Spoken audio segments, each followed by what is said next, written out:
Hi, I'm Erin, nurse at the Institute of Anti-Aging, and this is our esthetician, Natalie. Hi. And she's here for her quarterly Botox. So we know that we may use this video for some training, so we're going to talk about the things we talk about with patients and do a full treatment on her.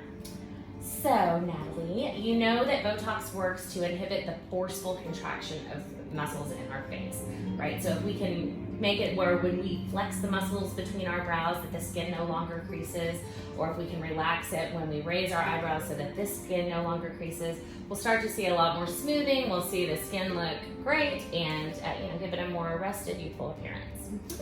So I know the areas you like to treat. Let's talk about it. You want to do your forehead, The forehead, the glabella between your brows, around your eyes, yes. A little lip flip, we're going to do that. And then also her depressor angular oris muscle here that causes a downward turn. Oh, one more, mentalis. We're going to do her chin muscle as well. All right, so now I'm going to mark. And Natalie has a little bit of real estate up here. So I do about 18 units in Natalie's forehead, and I do it in 2-unit increments. So Natalie, raise your eyebrows really high. Her movement is still a bit restricted from her last Botox treatment, but that doesn't mean that we shouldn't do it. Because it's still a little bit restricted, the skin's not gonna start creasing and it's gonna keep looking great. There you go, so I can see the muscular attachment right there to the skin, so I make sure I mark that. It's not as obvious on this side, but I can see it on that corrugator there. And then furrow again, and then I can see where this procerus pushes down. I make sure and get in there, okay?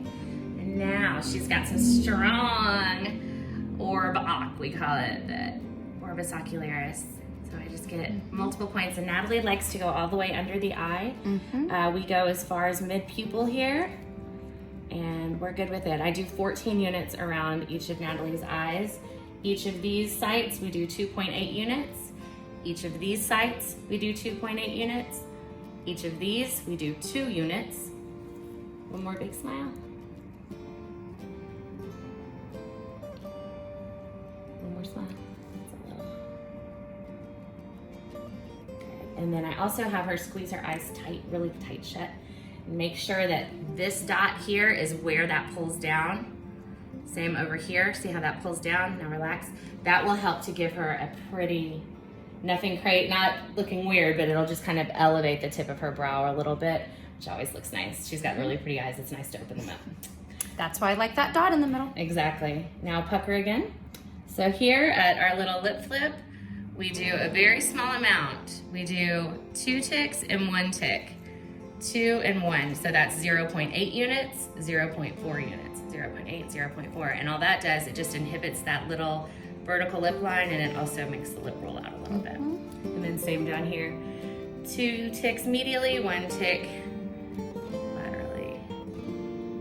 Okay, and then frown. A little bit more like this. When she does that, you can see that that muscle actually curves like a little C, a backward C, and you hit the outside of that backward C. Try again, relax. There it is. See the outside of that backward C. And you stay nice and superficial on these. If you go too deep, you could accidentally hit the muscle that elevates, and then she'll look like this. So make sure you stay nice and superficial and just get the top of that C. All right, and then we're also doing her mentalis muscle. So flex your chin. See how at cobblestones, you can really just see right where that attaches, right there. Right there. And in each of these, we do 5 ticks. So 2 units, 2 units, 2 units, 2 units. Sound good? All right, so I like to ice before I inject. I think the patients like it too, but everybody's different. So I like to place a little ice on my injection sites before I do them, particularly around the eye. And of course, some people will use a numbing cream if the patient has time.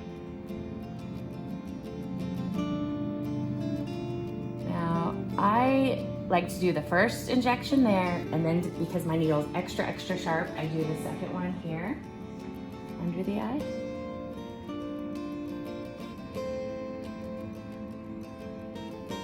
And you stay really superficial. And we know that the skin under the eye is thin and the muscle is thin. So we don't have to go super deep.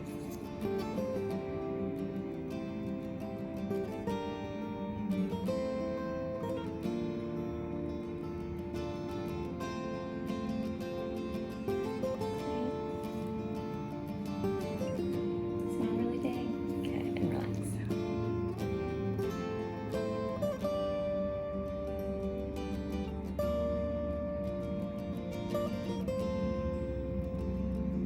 And of course, when you mark, you don't inject right into your mark. You go a little bit to the side because you don't want to push that marking in. All right, let's go do her other eye for that one. And so really superficial. I know that's gonna get the muscle. And then up.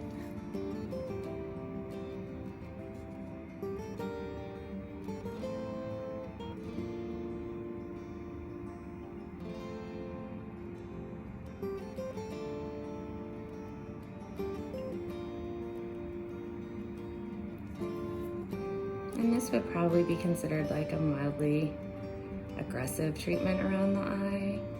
I think 12 units is standard and this is 14, so we do a little bit more around hers. Which is great. Great.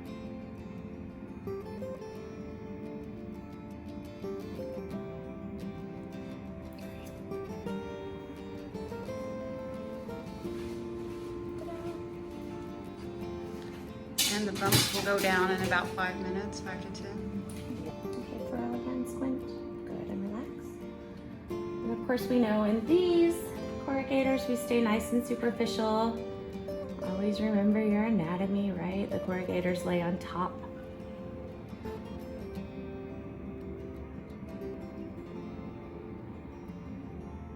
Make it a little deeper as we get a little more medial.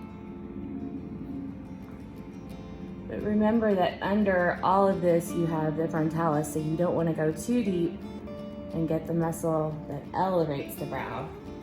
Because then they'll look sleepy.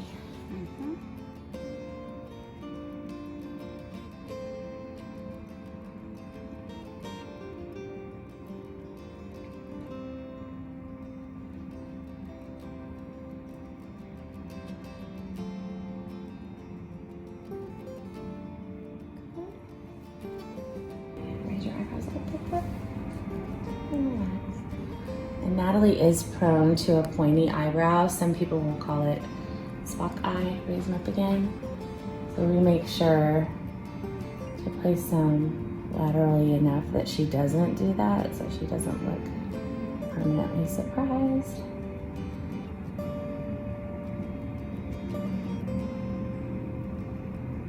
How many units are you putting out for the Spock?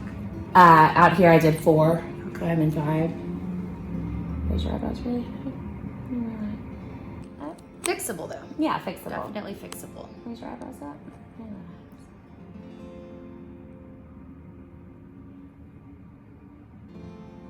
That's also why we tell all of our patients to do a 2-week follow-up, especially the first time they come in, just to make sure that everything looks great.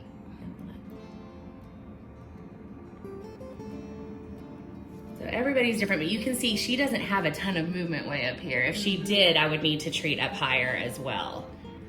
But for her, this was... So, this can be sensitive. Sometimes I'll tell patients it's like pulling out a nose hair, but it's worth it. It looks great when it kicks in. It looks so good. It's my favorite. And it's also kind of nice if somebody's on the fence about lip filler, because they want to know what they would look like with a fuller lip. This is a great way for them to see just a little preview. Okay, pop curve. And relax. And here again, I do 2 ticks. 1, 2, and then on the other side of that, I do 1.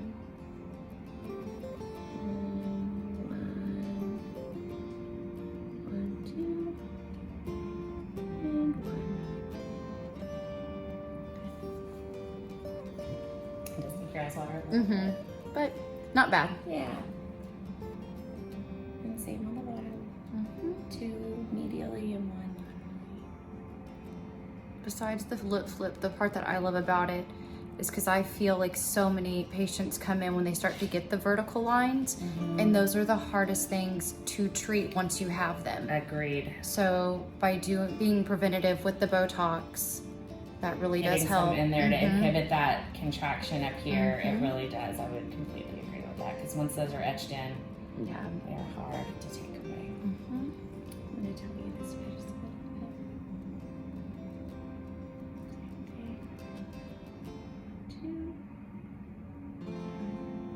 2 ticks equals 0.8 units, and 1 tick equals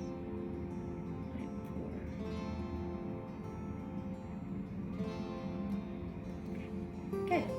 Now we're going to do the muscle that tugs the corners of her mouth down, the depressor angulis. And like we said, we can see that outline of the C. Turn your mouth down again. Good. And relax. Nice and superficial. And then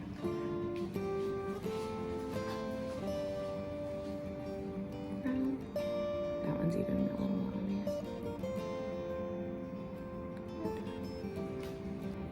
Same thing with always remembering your anatomy, like the mentalis muscles stay nice and medial. Don't get too lateral on this one because it can also affect some other muscles. Okay, right, front flex your chin. Good, and relax. And this one you go deep.